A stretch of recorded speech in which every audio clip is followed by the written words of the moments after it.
Hello, everyone. I'm Larry Ridley. Welcome to the NFL on EA Sports. Tonight's matchup features two quarterbacks who will be trying to lead their team to victory. It's Carr's Raiders going up against Foles' Eagles. Okay, Larry, thank you. We are just off I-95 at the home of the Eagles, Lincoln Financial Field on the south side of Philadelphia. Just a short time ago, these Philly fans in full roar as both teams made their way out of the tunnel. Pyrotechnics ablaze. They're set to go as their Eagles will match up with Derek Carr and the Oakland Raiders. This will be taken in at the 1. And his guys will get the football right at the 20-yard line.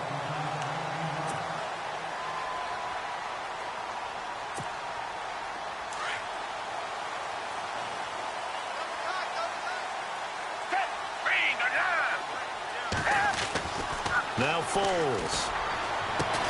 And he gets this one all the way up to the 40.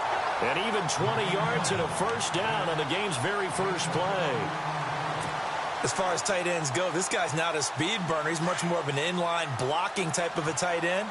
But how about this last play? Made a nice catch and picked up a first down. That's what impresses me about him. When he's called upon, usually gets it done. This time for Smith, and it's intercepted. Picked off by the All-Pro, Navarro Bowman. And to the 43. So down inside the 45 to the 4. That's where they'll take over.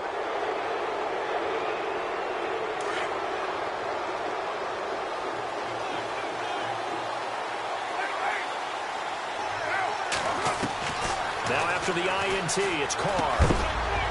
And his first pass here is going to fall incomplete. You get a tight end like this, and you know he's used to dishing out punishment, but here, he's one that has to absorb the contact, and as a result, unable to hold on to the football.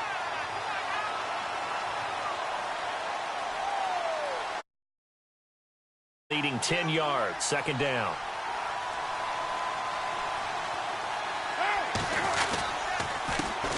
Now the first carry for Marshawn Lynch.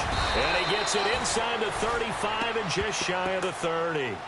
Give him 12 yards that time and an Oakland first down.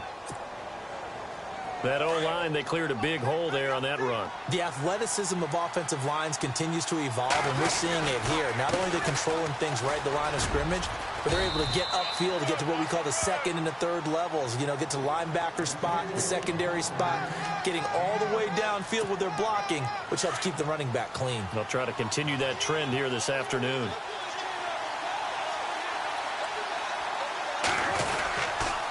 Carr gives to Marshawn. And he's going to lose yards. They take him down at the 26. It'll be a loss of 1, and that's going to bring up a third down. Well, forget about finding a lane there. He barely had time to look up before he was planted in the backfield. Probably fortunate he was able to hold on to the football. And on third down, a nickel formation here defensively.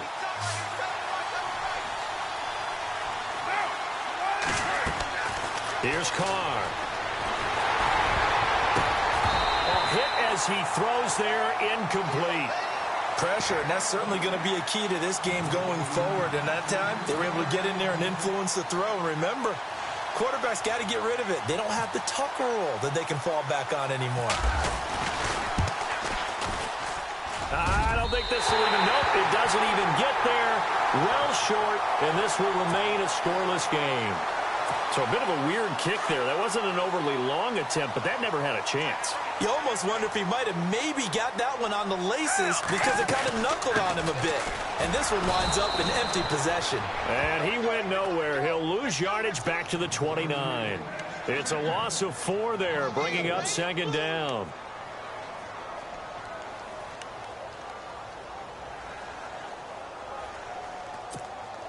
Offense needs something here on second down. It is second and long.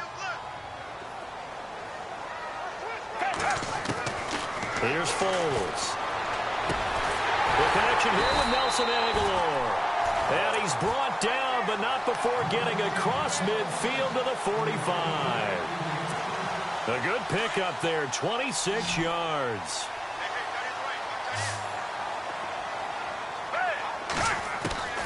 Foles. He's got it at the 15. Touchdown, Philadelphia. Nelson Aguilar, 45 yards. And the Eagles have taken the early lead. And when a Hail Mary is completed for a touchdown pass like that, I think any defensive coordinator just puts their face right into their hands. I don't think there's any doubt about it, and I don't have stats in front of me. I don't have the empirical numbers that say that in recent years the Hail Mary pass has been completed more than it has been, but it feels that way, doesn't it? And I know the defenses are spending more time on it. I think the biggest mistake they make is that they play everything from behind the receiver. I think they've got to start getting people in front as well to try and knock the ball away. As possession changes hands here, I get to talk to you about the Super Bowl. It's New England and Philly, a repeat of Super Bowl 39, although that one was in Jacksonville. This one, of course, in Minneapolis. Yeah, I think the only thing that really changes is the weather. But this one's in a dome, so I don't think that that's a real issue for them at all. But guess what? New England has the same coach and the same quarterback. That's a big advantage for the Patriots. Meanwhile, for Philly, everything's new, including a quarterback in Nick Foles that they didn't think would be there right now. And I'm not sure Nick Foles thought he would be there at that point. But remember, he's been to the Pro Bowl before in the NFL. He's got a chance to play a really big game. And he is in. Touchdown, Raiders. Marshawn Lynch, 57 yards. And the Raiders, they're within an extra point of tying this thing up. And on that long run, maybe the defense caught napping a little bit. The concentration level may not have been there. I agree with you on that one, because those types of plays, when they result like that, they're almost like big bolts of lightning, aren't they? Whoosh, and off he goes. Set now to kick this one away, and off it goes. This fielded at the 2. And he'll take this across the 25, couple extra yards, up to the 27-yard line. Here's the Philadelphia offensive unit now as they head out to take over possession. And for them, a touchdown their last go-around. Obviously, they'll be hoping to do that again. And when you start plotting for this drive, when you start thinking to yourself, okay, what are we going to do? You don't go away from what you did before because that worked. And now this is intercepted. My goodness. Picked off by Travis Carey. He had his eyes on the end zone. He got close. At least he set the offense up nicely, but he's probably mad he didn't take that one to pay dirt. I agree with you, and you know he's going to get teased because he didn't get it all the way into the end zone. But if they don't score now, if they don't get a touchdown, he won't just get teased. They'll be glaring at him. How'd you not score? Only a yard on the pickup there. 2nd and goal. Well, Brandon, we always know that once you... And he's in! Touchdown, Raiders! Marshawn Lynch with his 2nd touchdown in this opening quarter. And the Raiders are able to cash in for 6. And a pair of rushing touchdowns now for him in the first quarter. And I'm liking what I'm seeing from his big guys up front because they're winning the leverage game. How many times we talk about low man wins, right? Move the defensive front aside, create those gaps and holes. He's found his way through them for 2 touchdowns. And after both of those touchdowns, he went right up to that O-line and hit each of them on the helmet. He recognized it. That's a smart man. You know what else he should do? If this continues, take them all to dinner. This one fielded at the 5. And he'll get it up across the 20 to the 21-yard line. Philadelphia getting set to take the field. And last time, 1-play interception. So this offense, they should be fresh. That's a good way of putting it. And I can't wait to see what they decide to do with play calling. Because a 1-play drive where you throw an interception, a lot of people think the very next time. And here's another interception, the 3rd of this first quarter. Picked off by Travis Carey. And I saw the pressure coming at him. That just looked problematic. Hit him as he threw it, and the interception ensued. Let me pay homage to the man who stood in this spot before. He always talked about how much pressure is in the face of a guy, and can he step into a throw. And when you can't do that, oftentimes interceptions result.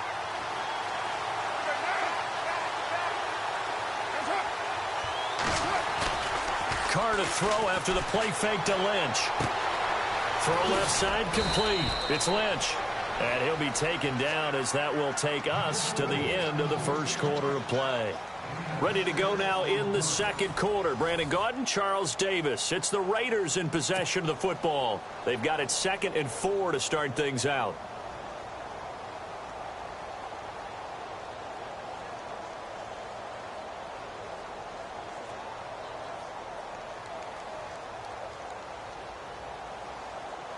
Completed pass play. Now let's see if they go back to the air or to the ground. On play action, it's Carr. Into heavy traffic, and it's intercepted. Picked off inside the 5. And a short return will be stopped inside the 10 at the 8-yard line. Brandon, this is why golfers do their best to never count a score in their head before the ball goes in the cup.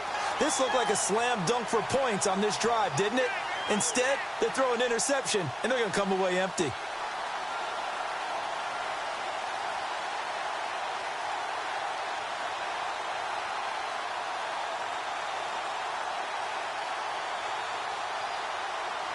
And tough starting field position here.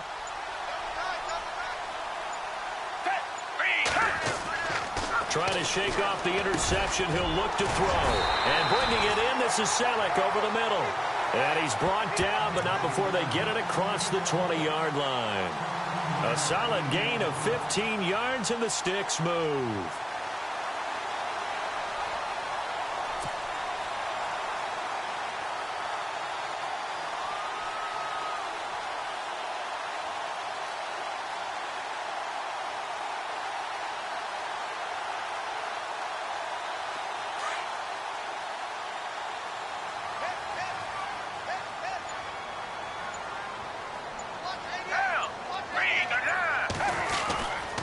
Play action fake. They'll look to throw.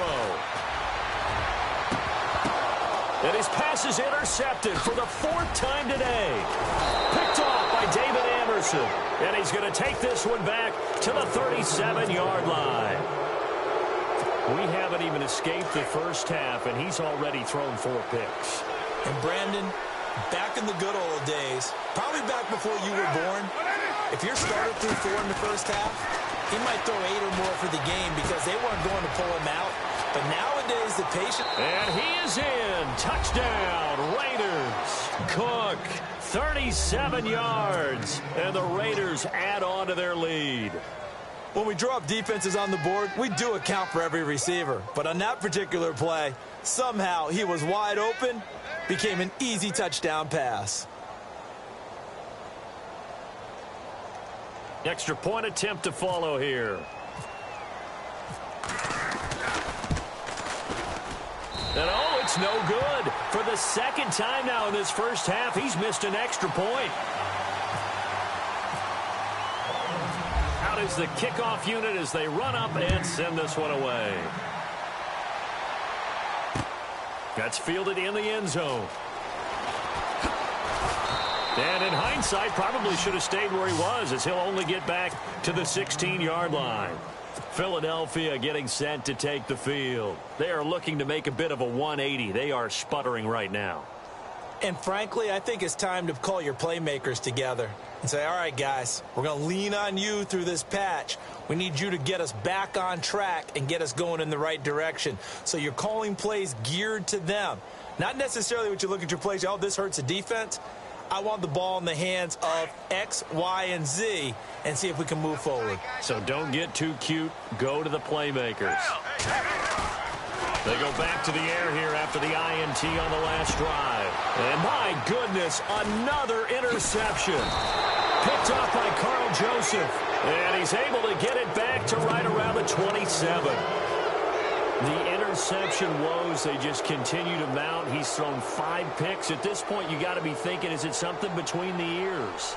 I think a confidence hit does occur once you start getting those numbers up there a little bit. But as you and I both know, it's not always just one guy's fault. Maybe somebody ran the wrong pattern. Maybe some balls were tipped. It could be so many different things. Bottom line, though, it comes back to the guy throwing them. Carr now on first down. And brought in by the tight end Cook. And he'll go down here right around the 23-yard line. The completion good for 3, and it's 2nd down. Not a big window to throw. Coverage wasn't too bad there. Yeah, they had him under wraps pretty well, but somehow able to muscle his way open and catch the ball.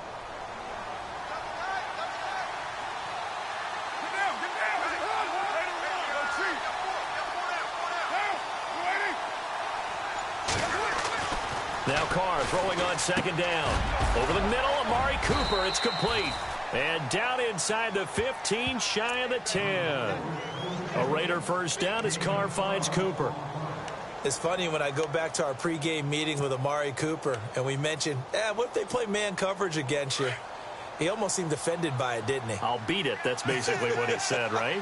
I mean, the best receivers we've ever talked to and covered, when you talk about covering them with one guy, they think that's a personal affront. If they feel like if they can't just beat one defender, then they're not very good. They give him 4 yards there. It'll be 2nd and 6. Some of the most unselfish players on any football team, defensive tackles, because we ask them to just eat up blocks and allow other people to make tackles. But when he can make a play himself, as we just saw there, that's a big day.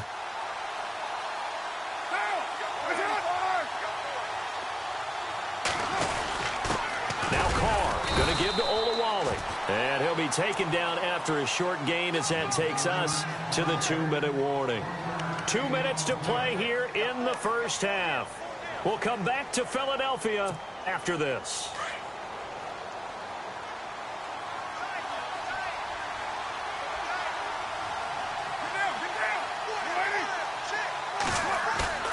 Now a play fake. Carr. And they're going to get him.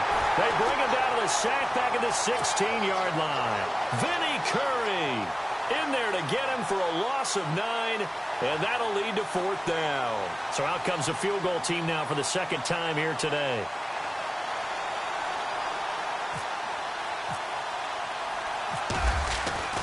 Here's Manuel.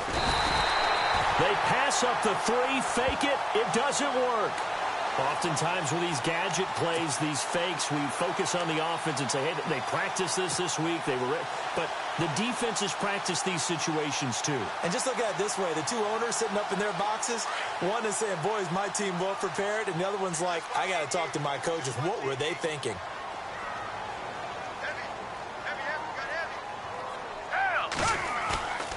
Trying to shake off the interception from the last drive. He'll look to throw. Rolling to his left. And got his man complete. And he's finally taken down, but not before getting across midfield and across the 45-yard line.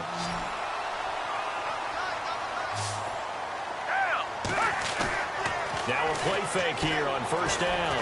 Dancing to his left. And he is out of bounds inside the 30. That one good for 16, and the drive will continue. On any given pass play, you never know exactly where your exit points are going to be. On this play, it was flushed to his left, still on the run, able to accurately throw the football for a nice first down. And nearly another interception. They've been around the ball all game. I hate to sound really negative, but at this point, an incomplete pass almost